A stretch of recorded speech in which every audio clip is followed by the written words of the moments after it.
बड़ी इंटरेस्टिंग सी बात बताती हूँ। हम सब मनुष्यों को ऐसा लगता है ना कि हम ये चीज़ छुप के कर लें, ये तो किसी को पता नहीं चलेगा।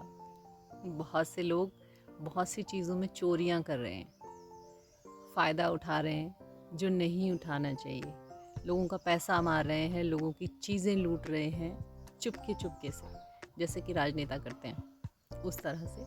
पर ये सिर्फ राजनेता ही नहीं करते, वो राजनेता भी हम में से ही गए हुए हैं। तो हमें हर जगह में आदत है।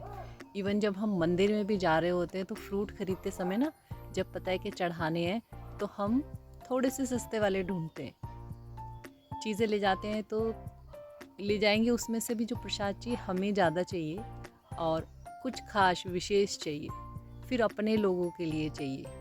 अपने और पराये का भेद करते हैं। इसमें ना एक इंटरेस्टिंग बात मैं आपको बताती हूँ कि कहते हैं ना कि ईश्वर सब जगह है और देख रहा है और वो सब चीज़ें नोट करता है।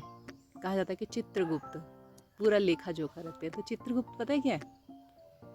हमारे भीतर जो ऊर्जा इकट्ठी होती है पाप और पुण्य के रूप में, वो कैसे होती है कि हमारे दिमाग में चित्र बनता है, फोटो बनती है जब भी हम कोई काम कर रहे हैं। और हम कितने ही ओवर स्मार्ट बन के ना उसको ऐसे बोल दें कि ऐसा तो चलता है, ये इतना तो चलता है, ये इतना तो कर लेना चाहिए। लेकिन जो चित्रगुप्त हैं वो बिल्कुल उस बात को वैसे ही दर्ज कर रहे हैं कि जैसे वो है। हमने जो जो किया है, जैसे जैसे किया है, वो हमारे भीतर ही रिकॉर्ड हो रहा है। खुद से बच के कहाँ जाओगे, है ना? तो खुद से नहीं बच सकते आप। वो चित्र की ऊर्जा इकट्ठी होती है और वो ऊर्जा हमारे पाप और पुण्य में अपने आप ऑटोमेटिकली कन्वर्ट हो जाती है। अब सोच लो, जो जो कर रहे हो, जहाँ जहाँ कर रहे हो, उसमें से क्या तुम्हें सही लग रहा है, क्या गलत लग रहा है। जहाँ जहाँ तुम्हें समझ आ रहा है कि तुम गड़बड़ कर रहे हो, उसको करना छोड़ दो, वरना उसके दो तरह से रिजल्ट आते हैं। एक तो इसी जीवन में आएंगे, उस ऊर्जा से वो जो पाप आपने किया है उससे जो ऊर्जा इकट्ठी हुई है ना, उसका असर मन पर आएगा और शरीर पर आएगा और अनेक तरह की बीमारियां आती हैं।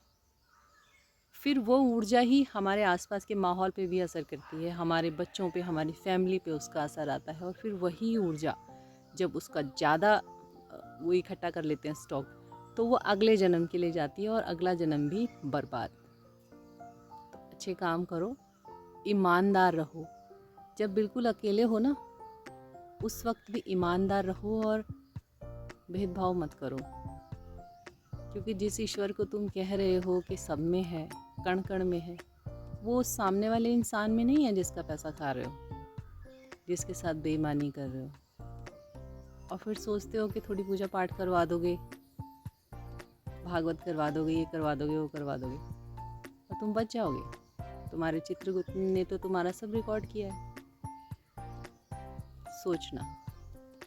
याद कहानियाँ करते हो ना, चुगलियाँ करते हो, ये ऐसी है, वैसा है, फलाना, सामने से नमस्ते जी, आप कैसी हैं, आप बहुत, ये सारा रिकॉर्ड होता है, ये सब रिकॉर्ड होता है।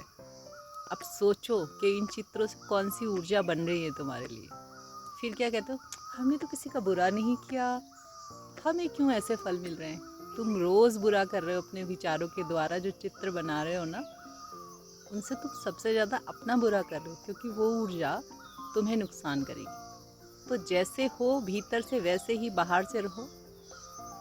क्यों नहीं भीतर से भी अच्छे रह सकते हो? क्यों नहीं ऐसे सोच सकते हो कि ठीक है, ये इंसान जैसा भी है, कुछ तो खूबियाँ हैं इसकी, उसकी अच्छाइयों को सोचो, वो वाली ऊर्जा पैदा करो। क्यों बनावटी दिखावटी बनते हो? क्यों बनते हो? मत बनो। ये सबसे ज़्यादा हमारे स्वास्थ्य के लिए, हमारे भविष्य के लिए, हमारे वर्तमान और हमारे अगले जन्म के लिए, ऐसा नहीं अगले जन्म के लिए ही, इस जन्म के लिए भी सब तरह से नुकसानदायक है। सहज रहो, सरल रहो, जैसे भीतर से हो वैसे ही बाहर से रहो।